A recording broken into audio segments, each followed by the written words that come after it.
最近我发现我家附近商场的门口多了很多手拿小卡片的业余销售，他们大多数都很讨人嫌，总是突兀地拉住来来往往的行人，喋喋不休地开始介绍他们的产品，或者非要把行人拉进自己的店里才算数。遇到脾气好的行人会摆摆手，笑着跟他们说不需要，遇到脾气差的会揪住他们狠狠地骂几句，然后一脸不耐烦地离开。有很长一段时间我都觉得这样的工作我是永远都没法接受的。穷对我来说不算什么事儿，我可以一直穷下去。但如果被人当面拒绝甚至谩骂，那种尴尬和难堪对我来说会是践踏自尊时的伤害。有我这样想法的不止我一个人，大学和我住在同一间宿舍的小欧也这样想。我们一样都有一股一穷二白的清高和骄傲劲儿。我们读大三的那年，小欧突然像变了一个人一样。那年他的父亲突发脑溢血，血液压迫到神经，身体偏瘫，不能动弹。从昏迷被拉进 ICU 到父亲终于醒来，这个过程就已经花光了这个普通家庭的所有积蓄。原本是毫无负担平淡过日子的一家人，一下子跌到深渊里。那年暑假，小欧没有回家，跑去一个教育机构打零工，站在太阳底下发了1个多月的宣传单。拉过来的生源给他算提成，一向话少的他站在大街上变成了话痨，被拒绝，被无视，但看见牵着小孩的父母，还是忍不住上去推销课程。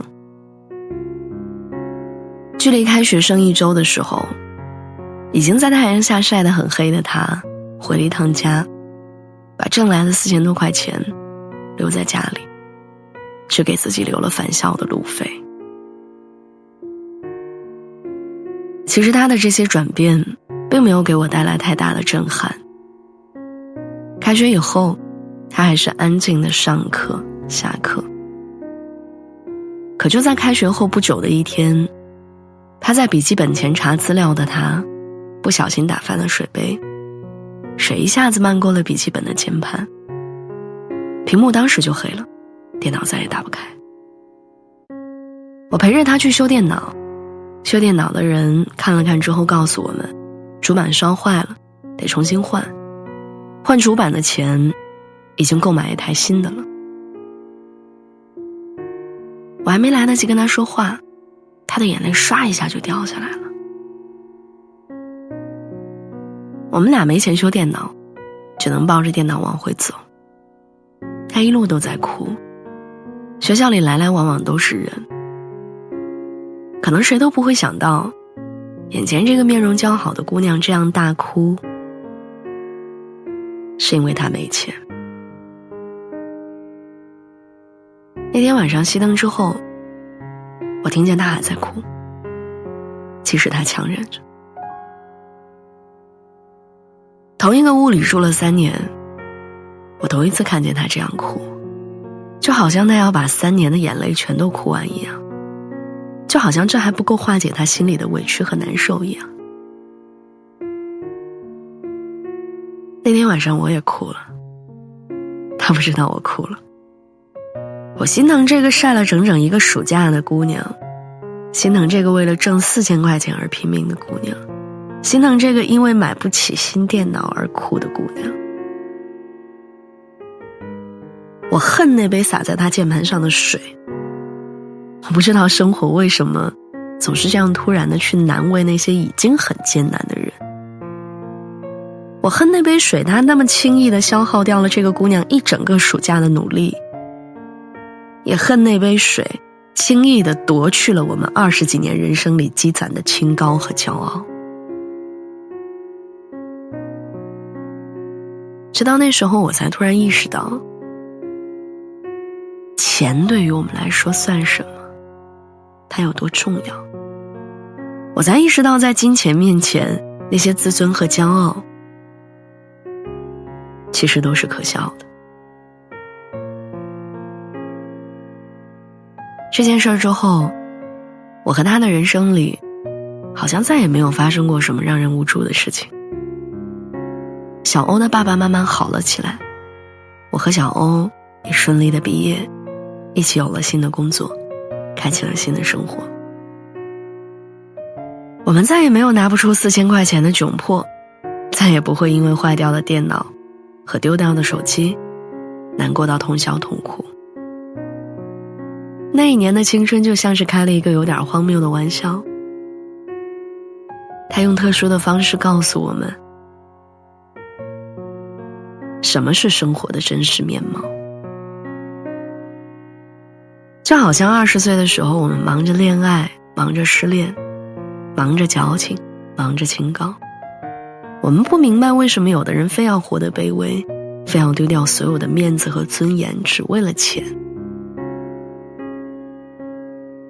后来我们明白了，这个世界上的灾难和疾病，它不会怜惜你的淡然，不会怜悯你的贫穷，它只会突然降临，夺走你最重要的东西。而真的有太多比恋爱和失恋，比矫情和清高更重要的，比如活着，比如用力的好好活着，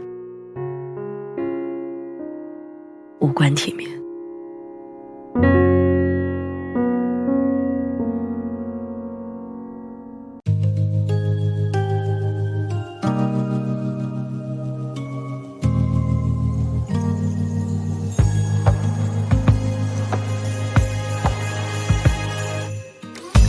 Joy to the world, the Lord is come.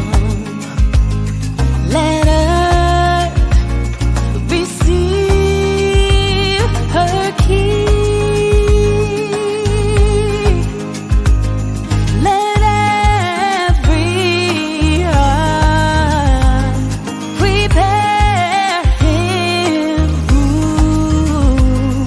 Heaven and nature sing, and heaven and nature sing, and heaven and nature sing. Joy to the earth, the Savior reigns.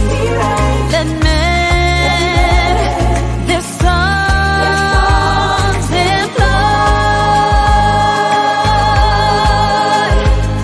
while fields and floods, rocks, hills and plains, repeat the sounding joy.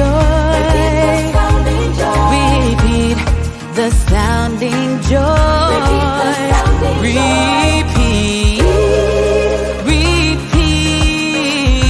the sounding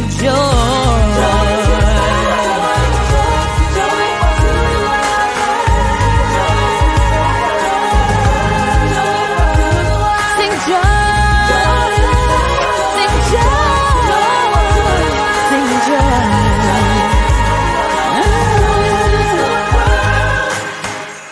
He rules the world with truth and grace, and makes the nations prove the glory of His righteousness and wonders of His love, and wonders of His love.